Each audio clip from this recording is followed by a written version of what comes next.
term here as commissioner in District 2. I'm a lifelong resident in Franklin County. I operate a family farm. I have for 40 years. I have a business that's it started out a family business, and I ended up, my brother passed away, ended up buying it out, so I run it totally myself now. And I am here to serve the citizens of Franklin County. I really enjoy it. Commissioner is it's a full-time job with a part-time pay, and I'm all right with that. I've got my company built well enough that I've got good people working for me, so I can commit myself to taking care of Franklin County. Thank you. Mr. Linkel, the next question will begin with you. In your opinion, what is the single greatest challenge Franklin County faces, and how would you address it? 2 minutes.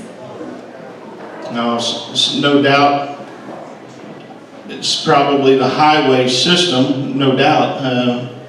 We've got 625 miles of road and just not enough money to maintain them all. As inflation is going to hit our budgets, I think we're up to $200,000 a mile now to pave a road. So our asphalt budget is $1.3 million. So we would pave, if we spent all of our money, asphalt budget on paving roads, we'd get to pave 6.5 miles of road, and we got 625 miles. So you can see it's a big challenge, taking care of our highway system and our bridges. Thank you. Mr. Heis, same question. What is the single greatest challenge Franklin County faces, and how would you address it? 2 minutes. I agree with my opponent on that, I think our roadways, the safety of our roadways is the single biggest problem that we face, but I think more so is probably just changing the way that we go about things in our county government, taking a look at ways to prioritize and spend the money that we have in order to address those problems and make sure that our constituents are aware of what we're doing with their money. Thank you. Next question will be to you again, Mr. Heis. How do you plan to involve residents in the decision-making process? I think COVID has started us down a very good trail with that. And what I mean is that we were forced to look at different ways to hold meetings, and things have become a lot more transparent than they were in the past. I want to, as Mr. Moten had pointed out, his phone number, he gave his phone number. Every piece of literature that I've handed out has my phone number right on it. I encourage people to give me a call if they have questions, problems. I'm told from other commissioners that they will, and I want to involve people and ask them to call whenever there is an issue and make sure we're aware of that so we can address it. Thank you. Mr. Linkel, same question. How do you plan to involve residents in the decision-making process? At our commissioner meetings, they're open to the public, and we do get a lot of public coming. And I'm still old school. I like seeing people eye to eye. I know some people prefer Zooming, and I'm telling you, you can learn a lot by shaking somebody's hand, looking them in the eye, and so the commissioner meetings is very informative. I think my cell phone number's probably it must be put in the paper or something, I don't know, but I probably get 25 phone calls a day, so I think everybody knows it. Great. This one will begin again with you, Mr. Linkel. What do you see as the most pressing needs for infrastructure or capital projects in the county? So right at the moment, we've got 3 roads closed because of bridges have failed and washed out from the previous storms. Goebel Street, we're looking at $1 million bridge there, and we're in the works of doing that. We got Snail Creek. It's going to be a $700,000 bridge, and so we've got multiple bridges en route to get fixed, and I'd say we probably got, I don't know how many people know this, but our bridge budget is just a little north of $500,000 a year. So you do the math, you'll see that we're not going to do many bridges very fast. Thank you.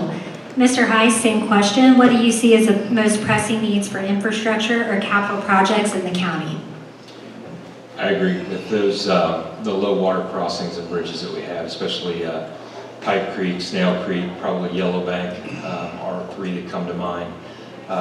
And while I'm not as informed on the budget and what we have to work with yet, I think that I know that we did a survey several years back to show what bridges needed to be repaired and what low water crossings needed to be replaced. You know, what I want to do is make sure that we prioritize those things, and that the community knows that with that $500,000 or whatever monies we have to work with, that these are the projects that we're going to do this year. And no, we're not going to get to your bridge this year, but these are what we're going to do, and yours is here on the list, so we can look at exactly where we want to go to in years to come. Thank you. The next question will begin with you again, Mr. Heis. If new resources were available, what one area of county services would you feel needs the most additional resources? I'm new to the situation, I guess, but I would like to start working with our parks, working with things like Mick is doing here with our trailways. You know, I think those are parts of the things that we do to build a better community, or the community that our people, our kids want to bring their kids home to. You know, so I want to address the park situation. Okay. And Mr. Linkel, what do you see, if new resources were available, what would you think was one area of county services you feel needs the most additional resources? I gotta agree with John. I mean, we need some work at the park. Maybe new community building, increase the camping facilities there, improve what facilities we do have. I think we need maybe even to take sewage over to the park.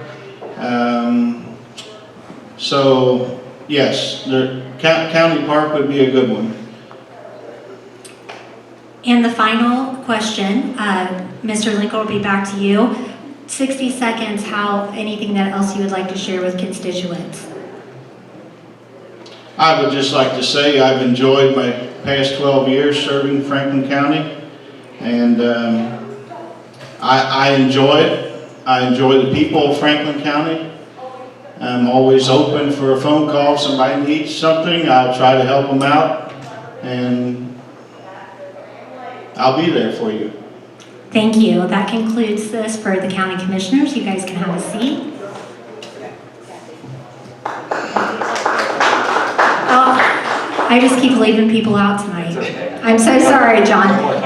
In closing, you have 60 seconds to share what else, any other statements or things you would like for constituents to know about you or the campaign. Okay.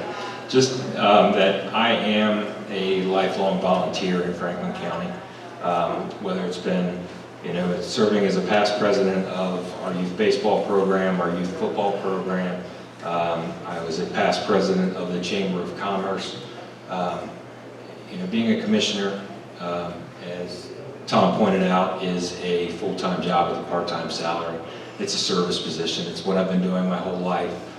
It's what I would love to continue to do for the people of Franklin County. Thank you both.